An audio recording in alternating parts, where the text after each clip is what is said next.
Assalamualaikum, selamat siang semuanya. Semoga tetap sehat ya. Seperti yang saya bilang tadi, hari ini kita akan coba membahas bagaimana memulai usaha tanpa modal.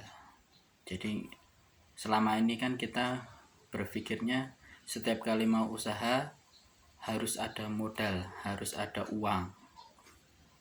Nah, kita coba mengubah pola pikir itu menjadi gimana sih bisa nggak tanpa modal, tanpa harus keluar biaya dulu.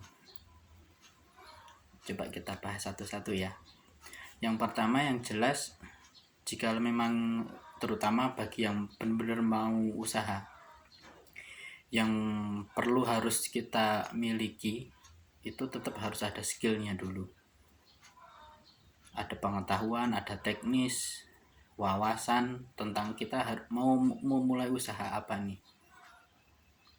Nah, biasanya yang sering terjadi selalu mentok mau apa ya.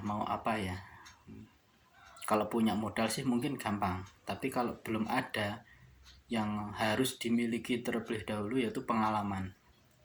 Kemudian ada wawasan, ada ilmu, ada marketnya nanti gimana, channelnya, Anda punya teman, itu perbanyak dulu. Jadi jangan mulai dulu. Misalkan pengen usaha nih, mau buka toko sepatu misalnya. Kita kan kadang belum tahu ini nanti dapat barangnya di mana. Kita mau caranya nanti jualan seperti apa. Bisa saja langsung tanpa modal. Misalkan kita ambil udah punya kenalan nih, kita udah punya channel nih. Ada yang punya toko atau mungkin pabrik bikin sendiri, kita minta fotonya terus kita upload, tapi harus dengan izin ya, yang saya sarankan seperti itu. Misalkan nih seperti itu. Jadi tanpa modal sama sekali. Modalnya yang mungkin kita itu tadi, berani bertanya, punya wawasan, punya teman, perbanyak aja dulu. Itu mungkin yang pertama. Kemudian jangan sampai nyerah. Misalkan kita pengen buka usahanya sekitar 2 atau 3 tahun lagi lah. Selama 2 tahun itu ya kita harus benar-benar mengumpulkan uang, nabung dulu lah. Jadi jangan langsung buka usaha atau langsung bekerja segala macam, itu jangan. Cari pengalaman aja dulu di mana gitu, yang sekiranya kita memang punya senang di situ. Seperti yang saya bilang tadi, pengen buka usaha toko sepatu, ya harus tahu dulu alurnya, dapat barangnya, kemudian nanti yang bagus tuh seperti apa, yang KW seperti apa.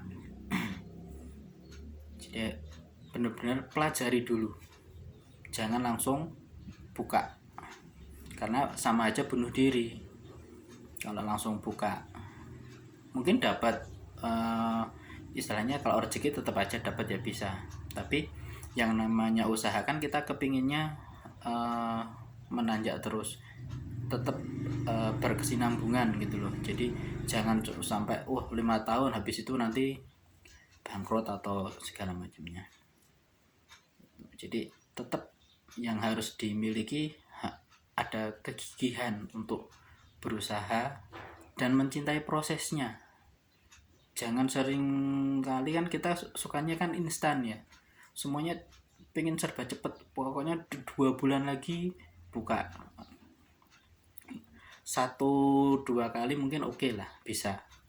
Tapi kalau belum punya skill sama sekali, belum punya modal kan, yang saya maksud belum punya modal di sini kan juga kita belum tahu apa-apa, bukan cuma belum punya uang.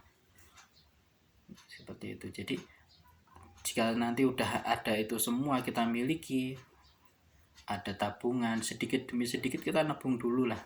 Jadi sambil bekerja misalkan di suatu tempat, kita ambil ilmunya, kita ngikut di toko sepatu lah misalnya, kita sebagai istilahnya cuma sebagai SPG-nya, tapi kan itu bisa jadi awal untuk maju.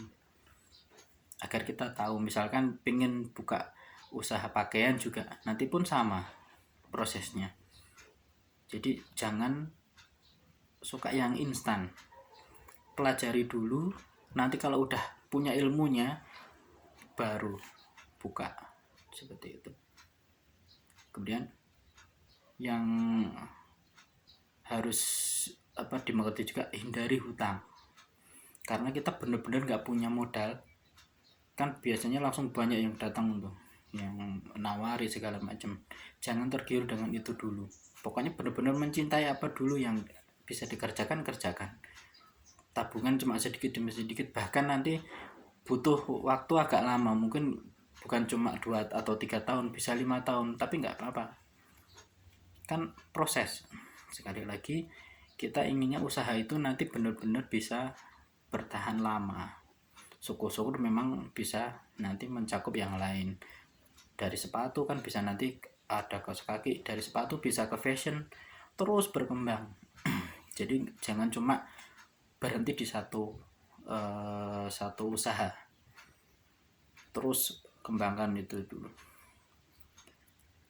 Dan harus mulai belajar mencari peluang atau menciptakan peluang itu sendiri. Ini yang mungkin nanti seiring bertambahnya wawasan, tambah ilmu, tambah ada teknisnya, ini nanti kita akan tahu sendiri yang kita perlu kejar apa sih. Misalkan suppliernya di mana, barang ini barang import, Indonesia kan sukanya kayak gitu ya, sukanya yang import dulu, padahal secara kualitas mungkin kita juga nggak tahu. Sekarang semua barang-barang dari luar kebanyakan, mainan, karena mungkin saya terbiasa di mainan ya, seperti itu. Mainan sekarang sangat-sangat murah. Nah, kita bagaimana mencari peluang itu? Kita ikut sama orang dulu biar tahu alurnya tuh di mana gitu. Yang penting tetap menjaga relasi itu tadi. Jangan sampai kita seperti bom waktu lah. Kita menyimpan dendam, kita nggak suka segala macam, akhirnya malah berantakan. Tetap harus berbuat baik lah dengan semua orang, karena itu akan nanti kembali suatu saat Anda buka usaha, banyak yang membantu, seperti itu. Jadi intinya tetap mencintai proses, kemudian tambah wawasan, tambah teman, berbuat baik, insya Allah nanti jalan itu ada. Usahanya apa? Usaha itu kalau misalkan bisa yang kalian sukai dulu ketika saya mau mencoba di mainan itu, karena saya suka mainan, biar nggak stres saya coba main-mainan gitu segala macam. Begitupun jika dengan Anda nanti sukanya Anda apa, ada di fashion, ada di teknis segala macam, semua usaha bisa, ada yang jasa, ada yang segala macam, pokoknya rata-rata semua sama nanti. Jadi apa yang harus, 4 hal lah: proses, tambah wawasan, tambah channel, berbuat baik. Semoga itu bermanfaat. Mohon maaf, ini baru sekedar kata-kata, tapi semoga bisa menambah wawasan. Semoga Anda sukses semuanya, tetap sehat selalu, jaga protokol kesehatan. Oke. Assalamualaikum.